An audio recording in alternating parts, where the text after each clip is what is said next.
Sailing Alone Around the World by Joshua Slocum. Chapter 3, consisting of Goodbye to the American Coast, Off Sable Island in a Fog, In the Open Sea, The Man in the Moon takes an interest in the voyage, The First Fit of Loneliness, The Spray encounters La Vaguisa, A bottle of wine from the Spaniard, A bout of words with the captain of the Java, The steamship Olympia spoken, Arrival at the Azores. I now stowed all my goods securely, for the boisterous Atlantic was before me, and I sent the topmast down, knowing that the Spray would be the wholesomer with it on deck.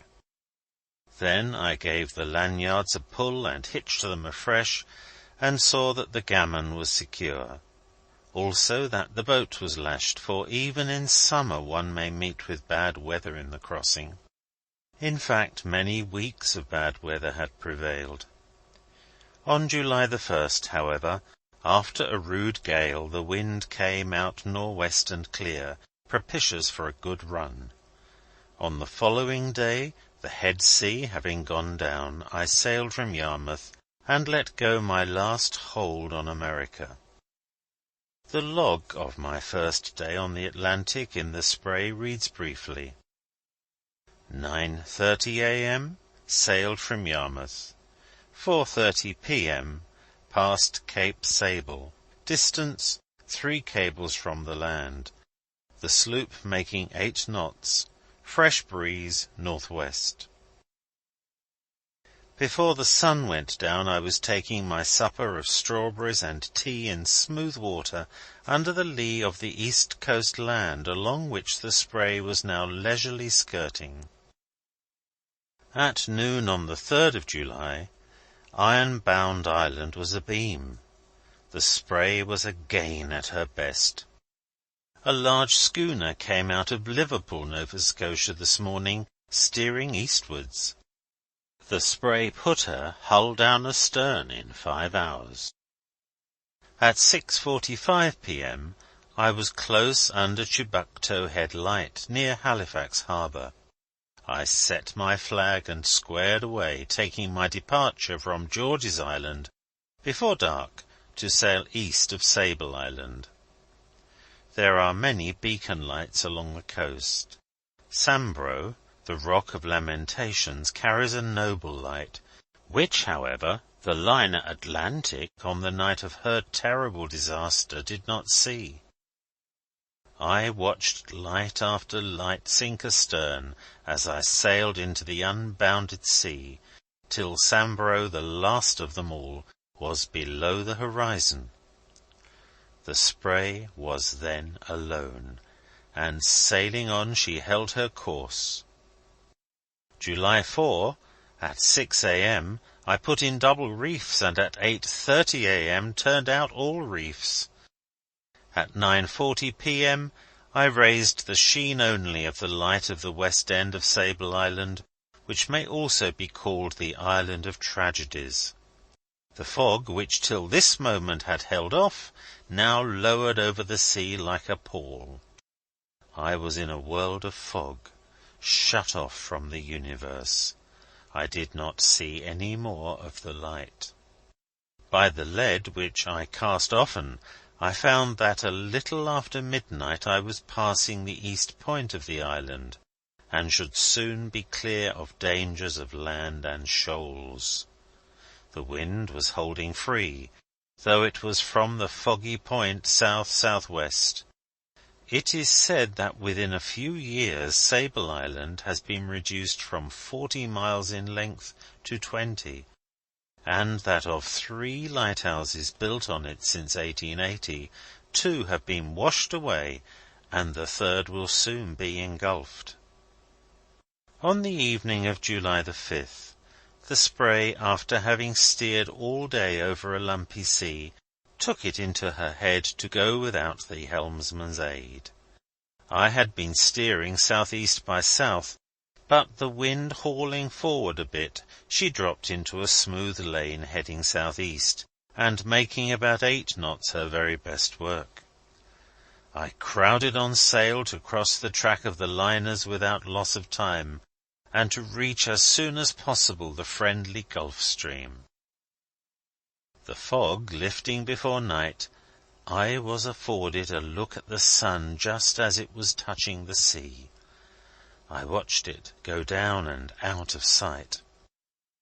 Then I turned my face eastward, and there, apparently at the very end of the bowsprit, was the smiling full moon rising out of the sea. Neptune himself coming over the bows could not have startled me more. "Good evening, sir," I cried. "I'm glad to see you." Many a long talk since then I have had with the man in the moon. He had my confidence on the voyage. About midnight the fog shut down again, denser than ever before. One could almost stand on it. It continued so for a number of days, the wind increasing to a gale. The waves rose higher, but I had a good ship. Still, in the dismal fog, I felt myself drifting into loneliness, an insect on a straw in the midst of the elements. I lashed the helm, and my vessel held her course, and while she sailed, I slept. During these days a feeling of awe crept over me. My memory worked with startling power. The ominous, the insignificant, the great, the small, the wonderful, the commonplace, all appeared before my mental vision in magic succession. Pages of my history were recalled which had been so long forgotten that they seemed to belong to a previous existence. I heard all the voices of the past laughing, crying, telling what I had heard them tell in many corners of the earth. The loneliness of my state wore off when the gale was high, and I found much work to do.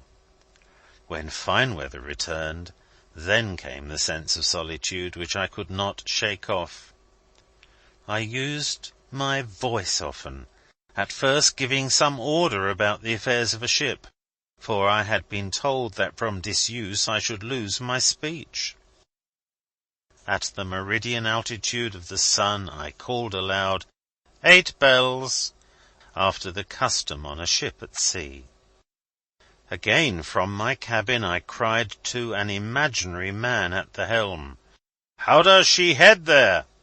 And again, "Is she on her course?" But, getting no reply, I was reminded the more palpably of my condition. My voice sounded hollow on the empty air, and I dropped the practice. However, it was not long before the thought came to me that when I was a lad I used to sing. Why not try that now, where it would disturb no one? My musical talent had never bred envy in others, but out on the Atlantic, to realize what it meant, you should have heard me sing. You should have seen the porpoises leap when I pitched my voice for the waves and the sea and all that was in it. Old turtles with large eyes poked their head up out of the sea as I sang Johnny Boker, and "We'll pay Darby Doyle for his boots," and the like. But the porpoises were, on the whole, vastly more appreciative than the turtles. They jumped a deal higher. One day, when I was humming a favourite chant, I think it was Babylon's a-Fallin', a porpoise jumped higher than the bowsprit. Had the spray been going a little faster, she would have scooped him in.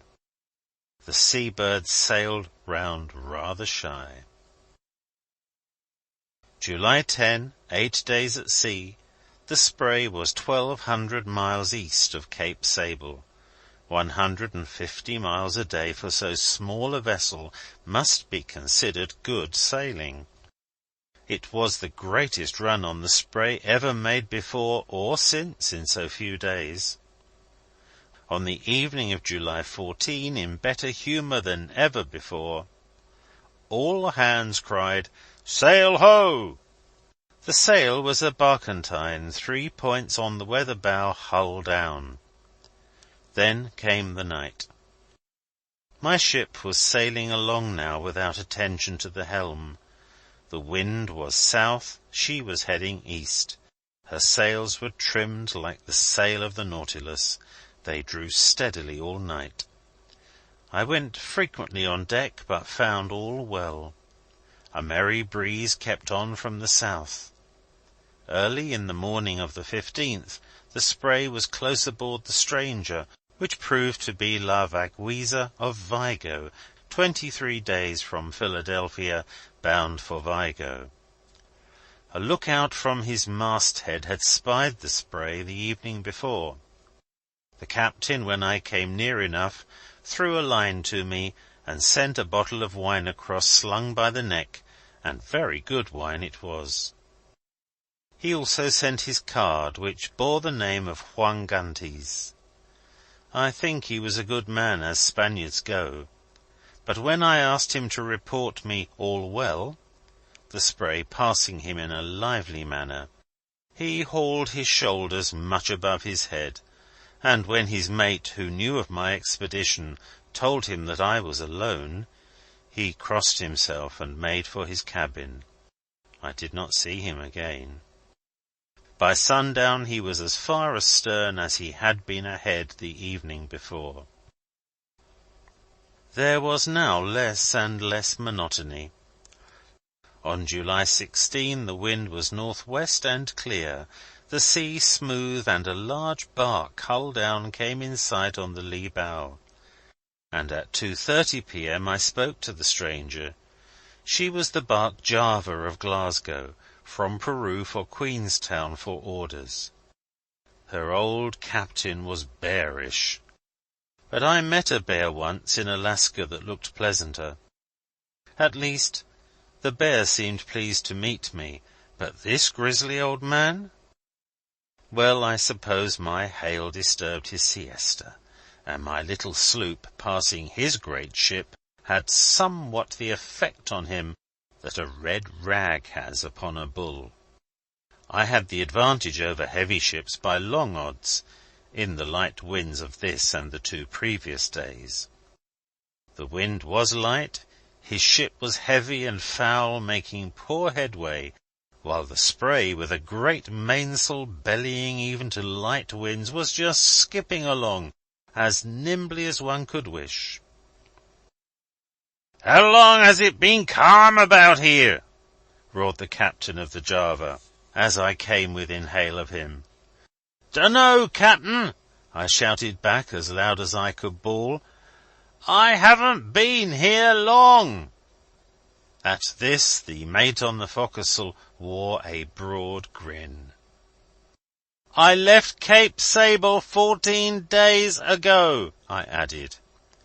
I was now well across towards the Azores. "Mate!" he roared to his chief officer. "Mate, come here and listen to the Yankees yarn! Hold down the flag, mate! Hold down the flag!"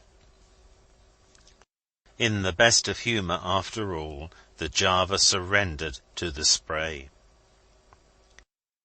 The acute pain of solitude experienced at first never returned. I had penetrated a mystery, and, by the way, I had sailed through a fog, I had met Neptune in his wrath, but he found that I had not treated him with contempt, and so he suffered me to go on and explore. In the log for July 18 there is this entry: "Fine weather, wind south-southwest, porpoises gambolling all about. The SS Olympia passed at 11:30 a.m. Longitude west, 34 degrees, 50 minutes. "It now lacks 3 minutes of the half hour," shouted the captain, as he gave me the longitude and the time. I admired the business-like air of the Olympia, but I have the feeling still that the captain was just a little too precise in his reckoning. That may be all well enough, however, where there is plenty of sea room, but over-confidence, I believe, was the cause of the disaster to the liner Atlantic, and many more like her. The captain knew too well where he was.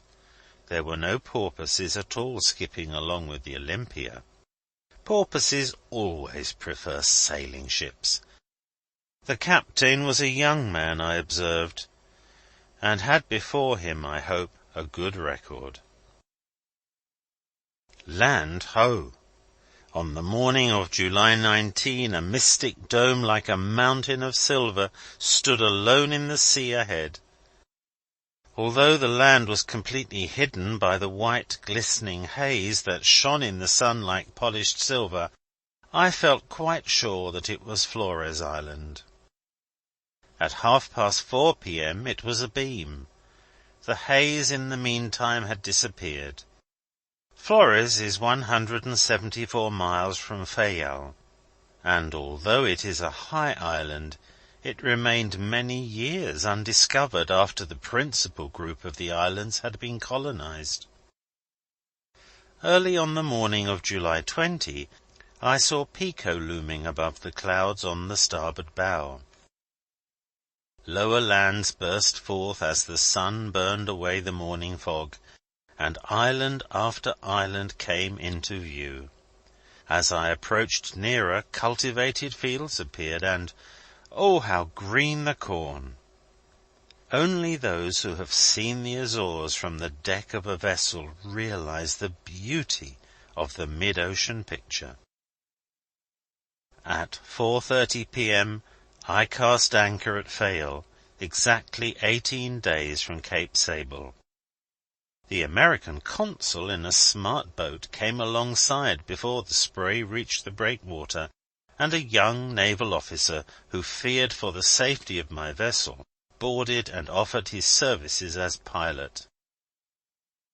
The youngster, I have no good reason to doubt, could have handled a man-of-war, but the spray was too small for the amount of uniform he wore. However, after fouling all the craft in port and sinking a lighter, she was moored without much damage to herself. This wonderful pilot expected a gratification, I understand, but whether for the reason that his government and not I would have to pay the cost of raising the lighter, or because he did not sink the spray, I never could make out. But I forgive him. It was the season for fruit when I arrived at the Azores, and there was soon more of all kinds of it put on board than I knew what to do with. Islanders are always the kindest people in the world, and I met none anywhere kinder than the good hearts of this place. The people of the Azores are not a very rich community. The burden of taxes is heavy, with scant privileges in return, the air they breathe being about the only thing that is not taxed. The mother country does not even allow them a port of entry for a foreign mail service. A packet passing never so close with mails for Horta must deliver them first in Lisbon, ostensibly to be fumigated, but really for the tariff from the packet. My own letters posted at Horta reached the United States 6 days behind my letter from Gibraltar, mailed 13 days later. The day after my arrival at Horta was the feast of a great saint. Boats loaded with people came from other islands to celebrate at Horta the capital, or Jerusalem of the Azores. The deck of the Spray was crowded from morning till night with men, women, and children. On the day after the feast, a kind-hearted native harnessed a team and drove me a day over the beautiful roads all about Fayal, because, he said in broken English, When I was in America and couldn't speak a word of English, I found it hard till I met someone who seemed to have time to listen to my story. And I promised my good saint then that if ever a stranger came to my country, I would try to make him happy. Unfortunately, this gentleman brought along an interpreter that I might learn more of the country. The fellow was nearly the death of me, talking of ships and voyages and of the boats he had steered, the last thing in the world I wished to hear. He had sailed out of New Bedford, so he said, for that your wing they called John. My friend and host found hardly a chance to edge in a word. Before we parted, my host dined me with a cheer that would have gladdened the heart of a prince, but he was quite alone in his house. "My wife and children all rest there," he said, pointing to the churchyard across the way. "I moved to this house from afar off," he added, "to be near the spot where I pray every morning." I remained 4 days at Fayal, and that was 2 days more than I had intended to stay. It was the kindness of the islanders and their touching simplicity which detained me. A damsel as innocent as an angel came alongside one day and said she would embark on the Spray if I would land her at Lisbon. She could cook flying fish, she thought, but her forte was dressing bacalhao. Her brother Antonio, who served as interpreter, hinted that anyhow he would like to make the trip. Antonio's heart went out to one John Wilson, and he was ready to sail for America by way of the 2 Capes to meet his friend. "Do you know John Wilson of Boston?" he cried. "I knew a John Wilson," I said, "but not of Boston." "He had 1 daughter and 1 son," said Antonio, by way of identifying his friend. If this reaches the right John Wilson, I am told to say that Antonio of Pico remembers him. End of chapter 3. Recording by Alan Chant in Tunbridge, Kent, England. www.sevenoaksprep.kent.sch.uk